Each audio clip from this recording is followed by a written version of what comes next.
Hi guys, for today's video, ituturo ko sa inyo kung paano nga ba maglagay ng thumbnail sa YouTube short.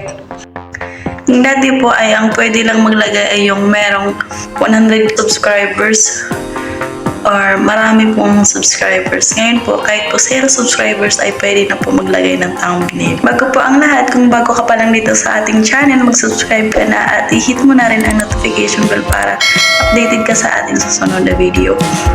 Okay, tara guys, simulan na natin. Ang unang gagawin natin guys ay punta tayo sa ating Play Store. Click nyo lang Play Store nyo. Tapos, i-search po natin yung YouTube. Kailangan nyo pong i-update yung mga YouTube ninyo kung hindi pa po siya nakapag-update. Para mas maganda po yung kinalabasan. Baka po hindi pa po kasi siya naka-update, hindi pa po yun lalabas. Okay, click po natin yung open dahil naka-update na po yung ating YouTube. So dito po sa isa kong account, papakita po sa inyo kung ilan po yung subscribers.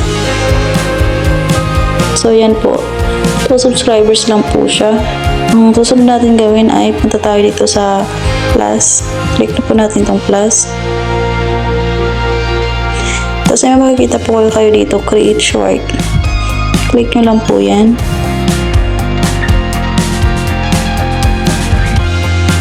Tapos dito na nga guys, maglalagay na po tayo ng video natin. So, for example, ito po yung ilalagay ko.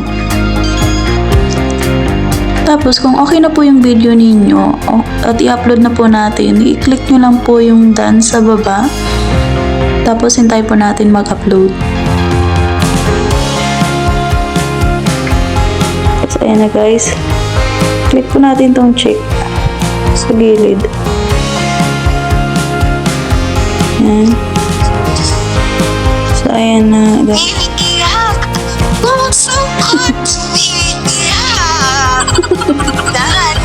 Tapos click po natin sa next. Tapos ito na nga guys, dito na po.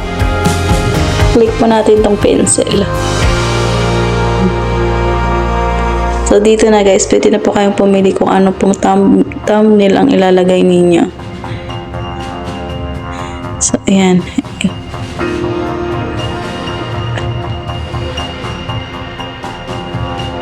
Click lang po kayo dito. Pili po kayo dito. Ilagay nyo lang ito kung saan nyo dapat ilagay.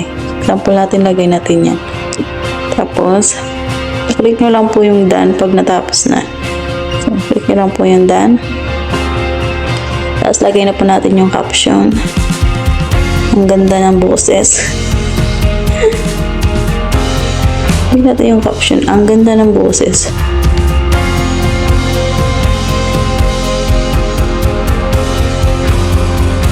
Tapos, click po natin yung upload. Ayan. Tapos, click po natin itong library.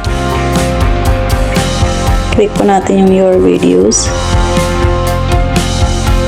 Tapos, click po natin siya. Hintayin po natin mag-upload. Mabilis lang po ito kasi YouTube short lang po siya.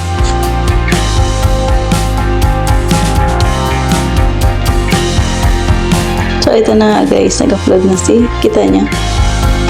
Ano yung nilagay natin kanina. Yan din yan. Yan din po yung lumabas. Check natin sa ating channel. So, yan din po yung lumabas. So, ano po yung nilagay ninyo doon? Yan din po yung lalabas dito. Yan po yung pinaka-thumbnail niya.